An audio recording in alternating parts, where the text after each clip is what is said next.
हम सब जानते हैं कि भारत का अभिन्न हिस्सा माने जाने वाले कश्मीर राज्य के बहुत बड़े क्षेत्र पर पाकिस्तान का कब्जा है, जिसे हम पाकिस्तान ऑक्युपाइड कश्मीर यानी पीओके कहते हैं, जिसमें इस पीओके क्षेत्र के बहुत बड़े हिस्से को गिलगिट बाल्टिस्तान कहा जाता है।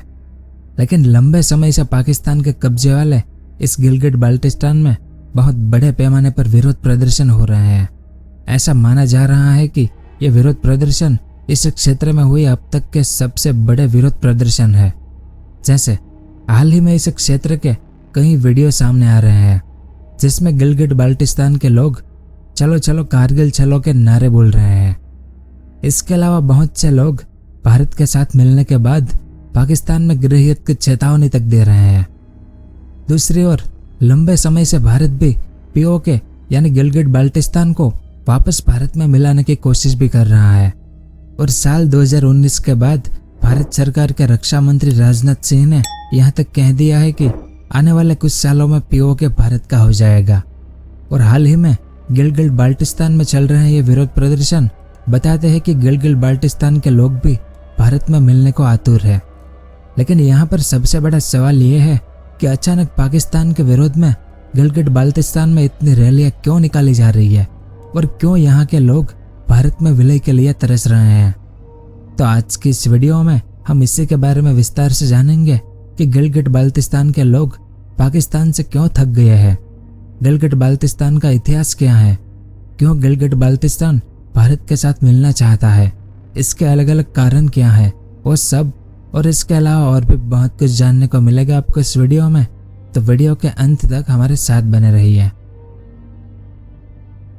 तो सबसे पहले इस मैप को देखें। इसमें भारत का जम्मू कश्मीर राज्य है जिसमें लाल कलर में गिलगिट बाल्टिस्तान है।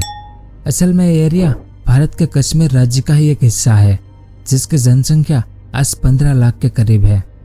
लेकिन भारत की आज़ादी के बाद जब पूरा जम्मू कश्मीर राज्य भारत में मिला तब पाकिस्तान ने अचानक भारत के इस जम्मू कश्मीर राज्य पर हमला करके कश्मीर का एक बहुत बड़ा क्षेत्र कब्जा लिया जो आज भी बदकिस्मती से पाकिस्तान के कब्जे में है, जिसे हम पीओके कहते हैं, जिसमें आज़ाद कश्मीर और ये गिलगिट बाल्टिस्तान दोनों शामिल है।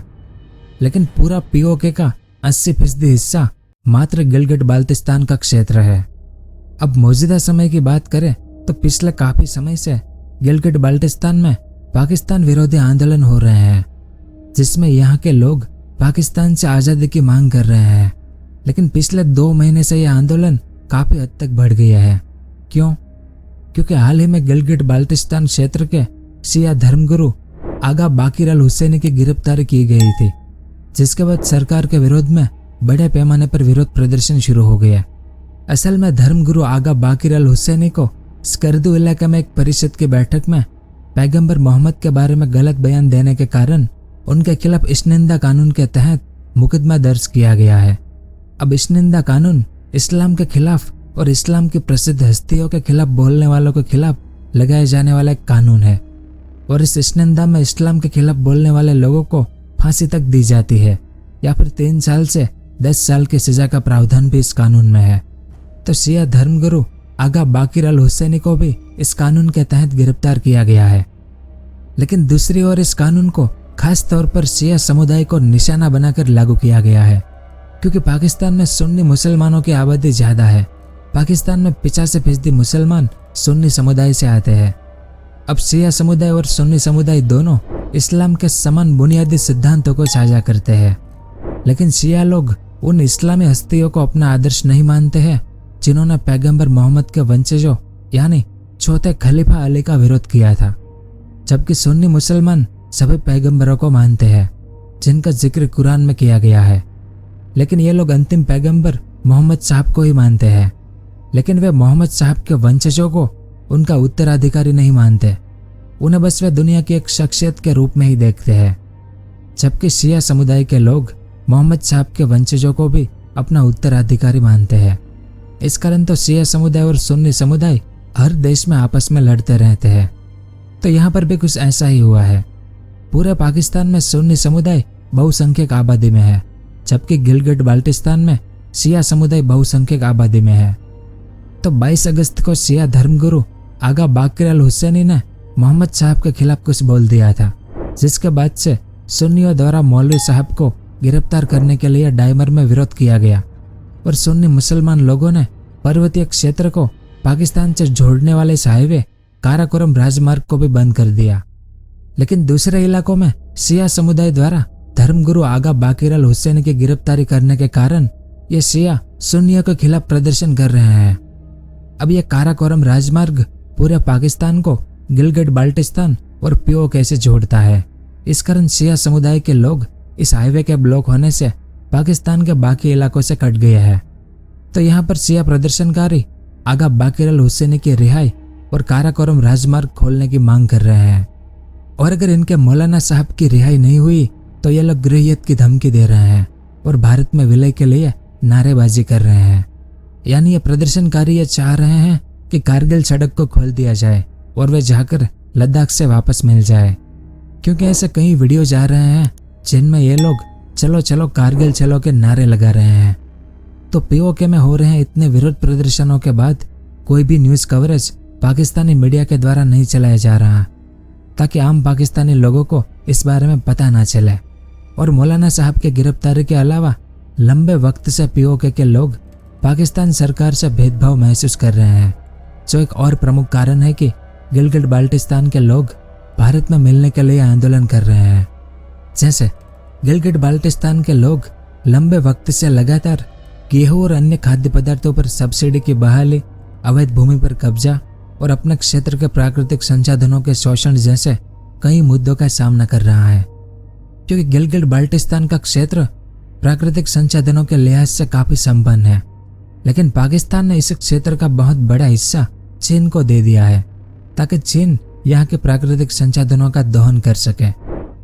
तो इस कारण भी यहाँ के स्थानीय निवासी इस बात को लेकर विरोध कर रहे हैं कि चीन अवैध कब्जे के जरिए उनकी जमीनों का इस्तेमाल कर रहा है। इसके अलावा पाकिस्तान की सेना भी इस एरिया में जबरदस्ती कब्जा करके यहाँ के लोगों को निकालकर अपने सुन्नी लोगों को बचा रही है।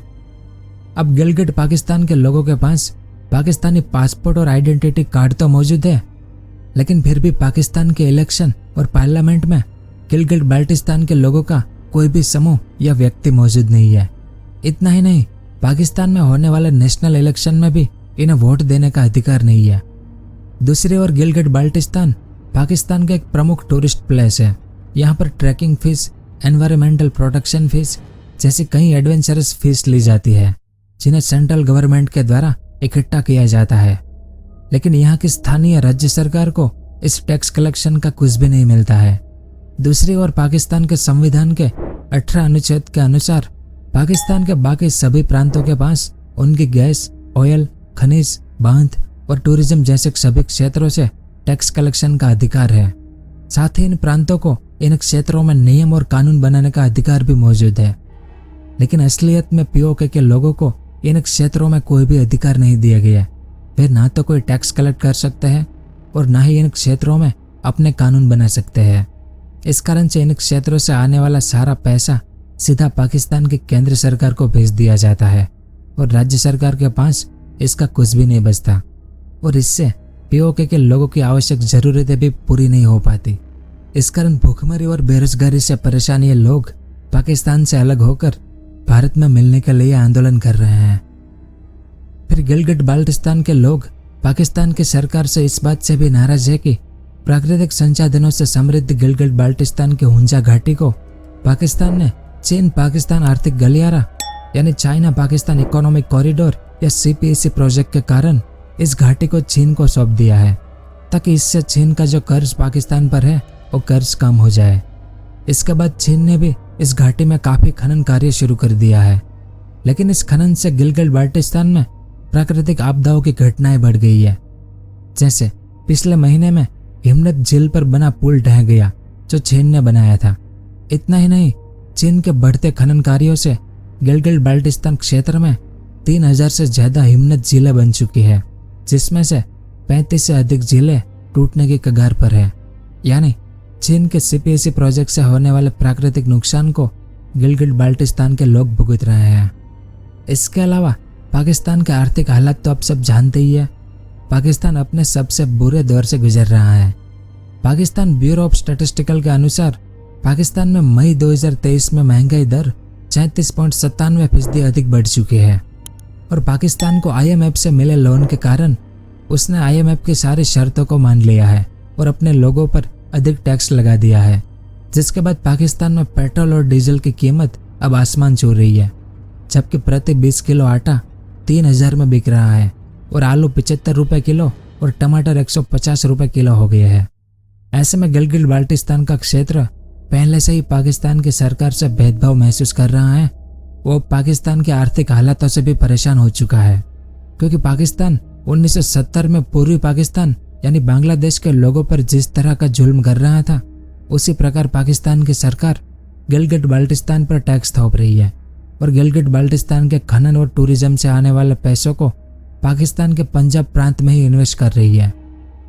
तो आने वाले समय में ये कोई नई बात नहीं होगी कि गिलगित बाल्टिस्तान के लोग पाकिस्तान सरकार के विरुद्ध हथियार भी उठा लें, क्योंकि वर्तमान हालातों से ऐसा ही लग रहा है कि गिलगित बाल्टिस्तान के लोग अब पाकिस्तानी हुकूमत से परेशान हो चुके हैं और भारत के साथ जुड़ना चाहते हैं ताकि वे भी भारत की आर्थिक समृद्धि का हिस्सा बन सके।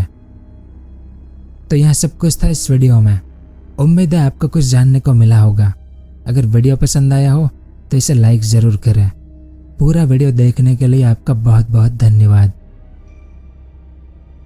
अगर आपको इस तरह के इन्फॉर्मेटिव वीडियो देखना पसंद है तो हमारे इस चैनल को सब्सक्राइब करें और हमारी नई वीडियो सबसे पहले देखने के लिए इस बेल आइकन को भी ज़रूर दबाएं।